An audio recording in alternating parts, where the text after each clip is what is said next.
What's going on, y'all? It's your boy HODL. This is the Day 3 podcast. It is Monday. It is Monday for sure. Another day outside, beautiful weather. Early in the morning is very cold, at night very cold, but during the day, like the sweet spot between, I want to say noon and 4, you get some humane weather, and that's why I like to come out.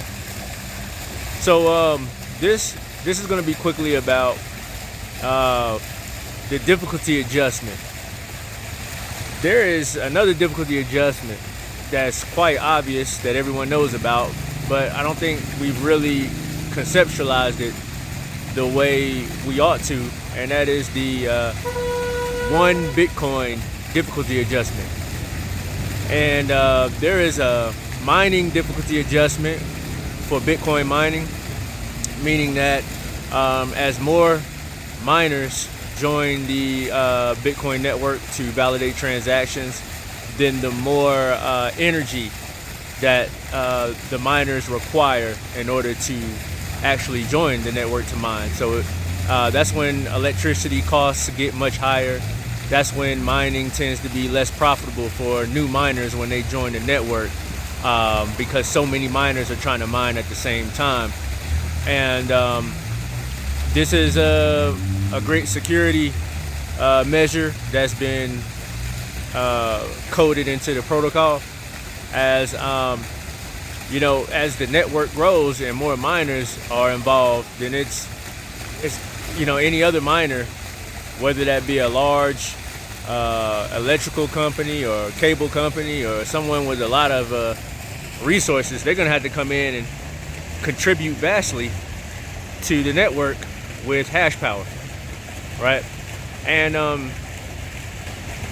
as miners drop off, we talked about that capitulation thing. As miners drop off, maybe they become insolvent or illiquid because the Bitcoin price falls and it kind of wipes them out. This causes a capitulation in mining, so a lot of miners go out of business, and then you have less miners on the network, and then it's less energy required to validate a transaction. So we know about the difficulty adjustment when it comes to mining, but the difficulty adjustment when it comes to 1 Bitcoin follows the same idea, as Bitcoin will continue to be more difficult to pretty much attain. 1 Bitcoin becomes more difficult to obtain as time goes on. There'll be some times where Bitcoin capitulates, like we've seen this cycle that we're in, where it's about 80% retraced from the all-time high of $69,000.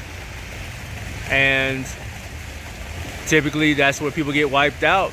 They get insolvent, they get illiquid as well. They may have to sell at the bottom, because sometimes these floor or the depth of these bearish moves last longer than what people expect.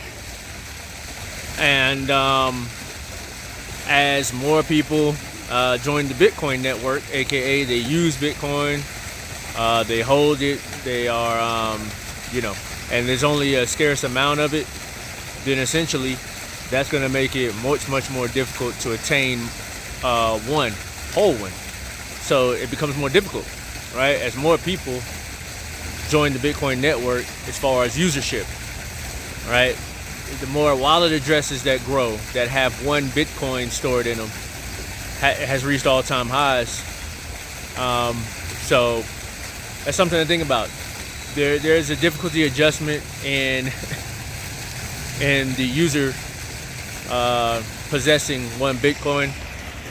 The difficulty is down right now, as we are Bitcoin's right at 17,000, so it's down compared to where it was at its most recent all-time high.